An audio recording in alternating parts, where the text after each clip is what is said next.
Today we are going to make a black lentil caviar that is so delicious. If you share this with anyone, they will ask you for the recipe. It's healthy, it's super gut health promoting, and even our young child loves this, okay? She saw me get these black lentils and she got super excited. Black lentils. She got super excited because she's like, oh, I know what you're making. So let's start. I love these things so much that I just want to cherish every little last morsel. So let's rinse these. All you gotta do is look at the cooking instructions and just follow them. So it's about a 1-to-3 ratio, lentils to water. And we're gonna cook them for about, this says 25 to 30 minutes. We're gonna be done in like 15 minutes. Okay. In here, those are washed. We're going to turn on the fire.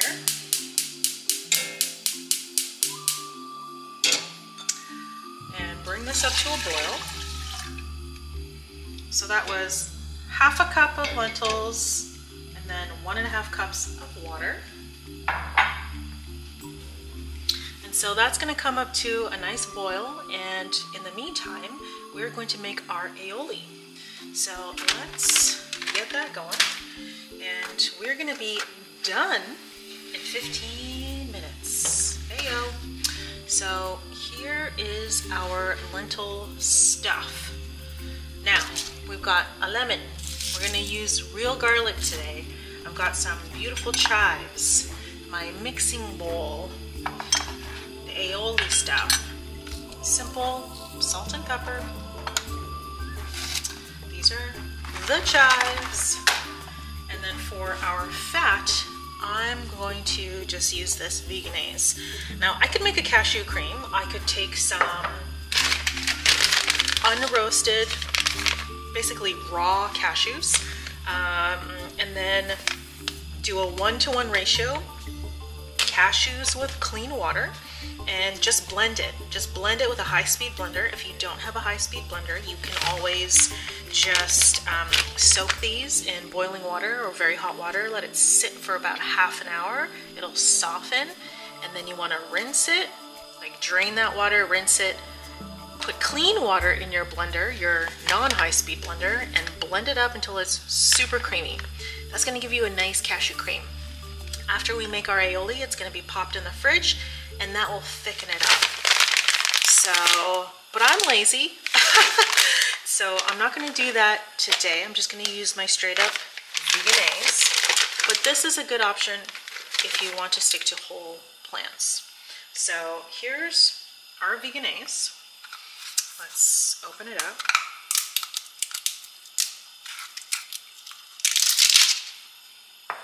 Put this in the trash, as opposed to just leaving it on the counter. And that's called cleaning as we go, more or less. I'll let you see what this looks like. It looks exactly like real mayonnaise. Like I said, I like this better than real mayonnaise. I love real mayonnaise. I guess I just love all mayonnaise, but this one is delightful. I think Hellmann's also uses or has a vegan mayo, and it's also delicious. I do prefer this brand though. The flavor is just creamier, fluffier, just delightful. So I'm going to do a heaping tablespoon, maybe a tad more. And from there, we're just going to build. We're going to build, baby. And so since we have this guy out, I'm just going to grate. So this guy's boiling. Let's turn it down just a tad. We're going to let it simmer, and that's going to cook for 15 minutes. So I will set the timer. Alexa, set timer for 15 minutes. 15 minutes, starting now. Okay, so we're going to just peel this. And I'm just going to add one clove of garlic in here because we're using raw garlic, it's going to be real potent in our aioli. Now, if the garlic were cooked, I would probably add 2 or 3 cloves, but this will be just fine. Thank you very much. So just grate this. This is not sharp like a knife, so you can very lightly run your finger across it, but they are little blades, so do be careful.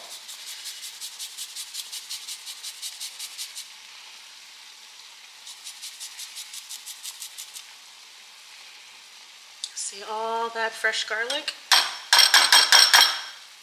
Nice. Yum, that smells amazing. So I'm going to take all my, I'm going to trash the garlic. Cleaning as we go here. And then we're going to add in a little bit of salt, about a half a teaspoon. I just kind of eyeball it. Some freshly cracked black pepper. I always prefer the fresh, and I am a black pepper fiend. So this might look like a lot of black pepper, but trust, it's delightful. Now, to make anything almost like complete in terms of flavor profile, we have the fat from the Vegenaise, we've got our salt, we want a little bit of sour or a little bit of acid. So that's where this guy is going to come in. I do need a knife. Okay, so we're going to just cut a very small wedge. Smell that. Just smell it. It smells so good. And then we're going to use our hand as a mesh to catch any seeds. So squeeze that into here. No seeds. Mix that up. And so now you're going to make this the consistency that you are really looking for. I think this consistency is just perfect because it's going to slather onto our little cracker perfectly, and it's not too wet, and it's not too thick. So this is just right. Now, sometimes I do add in too much acid, or you just, you know, you can add apple cider vinegar, also delicious. I'm sure rice wine vinegar would also be delicious in here. Yeah, but I prefer, you know, the lemon juice. I just love the acidity and the flavor of it, but whatever works. I also love apple cider vinegar. Sometimes I do add in way too much of the vinegar. All you gotta do is add in more of the fat. So then you're balancing it out, you're getting the consistency that you like, and you are golden. All right, so that is the aioli. Like, that is it, baby girl. Like, that is all you gotta do. But we also like to be a little bit extra, and so let's cut some fresh chives. I always like to smell my food. Looks good. I've already washed these.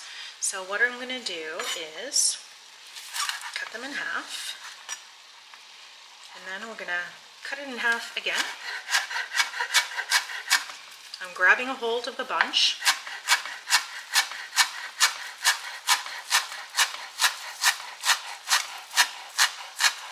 Shimmying my little fingers back as I cut.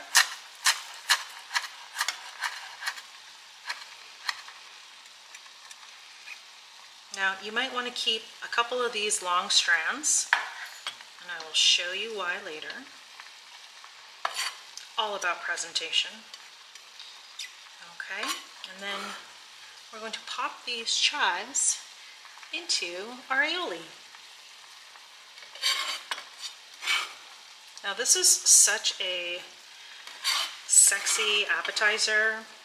It's delicious. It's addictive. Trust me, people will comment on it and they will ask you for the recipe.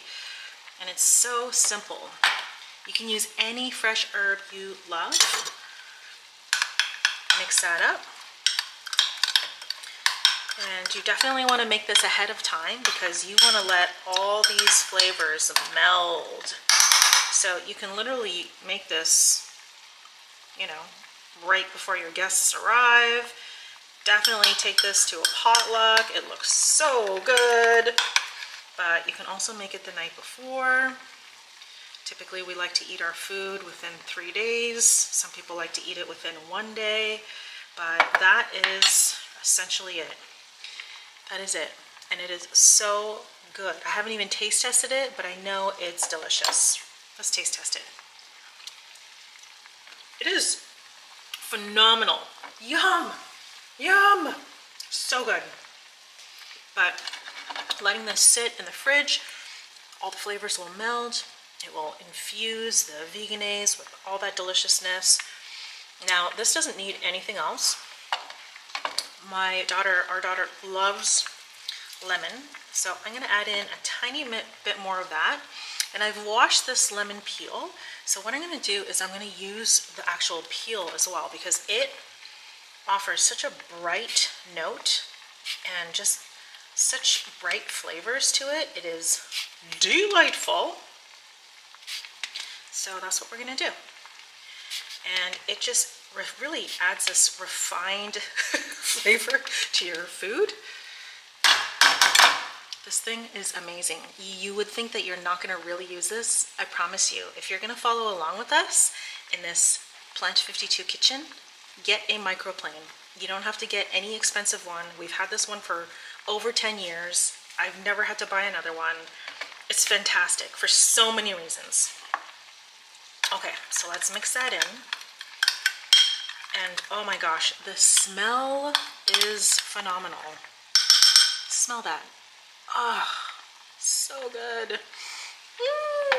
Okay, so now you're gonna wanna pop a lid on that, stick it in the fridge, but not right now because we're gonna eat some.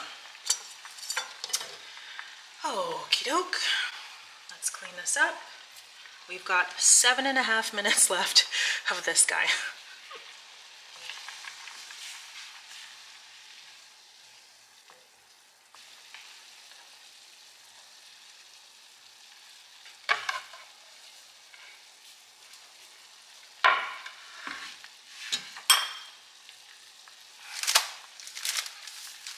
Okay, so we still have a little bit of time, but these are the toasts that we love only because they are thick, they are crunchy, they're perfect bite size, they're also adorable because they obviously look exactly like pieces of toast. So cute. They're very delicate. And when you bring this to a party, make sure that you get an extra one because I promise you, just make a double or triple batch because that's how many people are going to want this. And multiple pieces. So as we are waiting for this guy to continue to boil, it's time for us to clean. Because if you've got time to lean, you've got time to clean.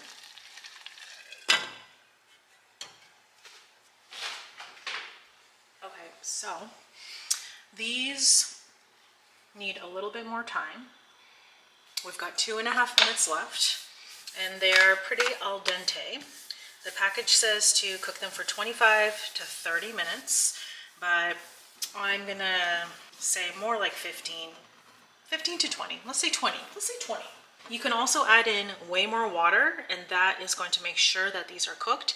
And all you have to do is remember that that's kind of like cooking pasta, right? An excess of water, the more water, the faster and easier the pasta is gonna cook. And if you don't have enough water, you know, the pasta is just not gonna cook.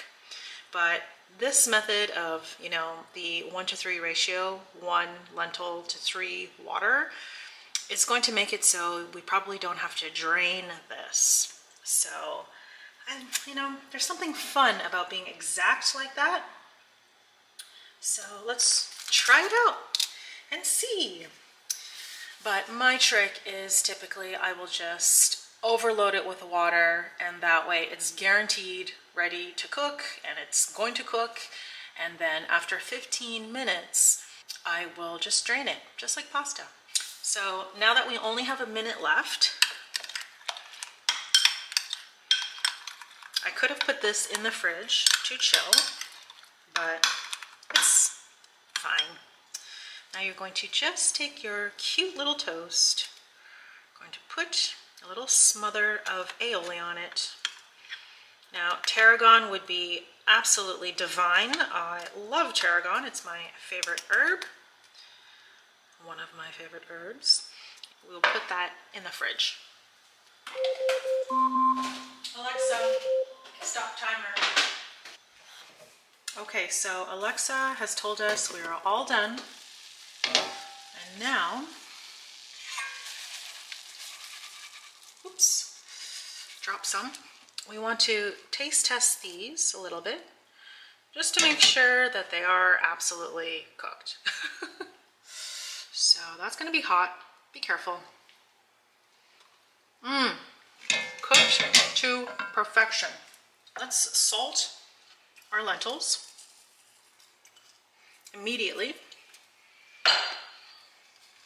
And what this is gonna do is, salt really just draws out and just optimizes the flavor of all food.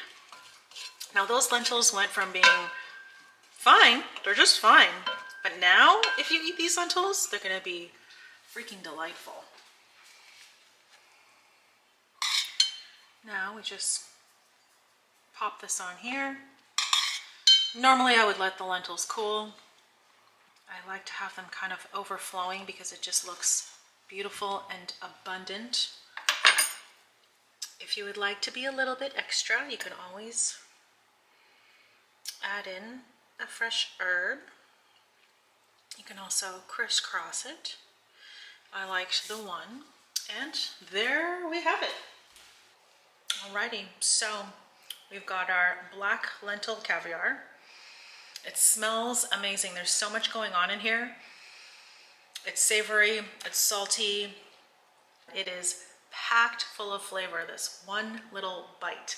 And the crunch, so good. Anyway, cheers, buon appetito.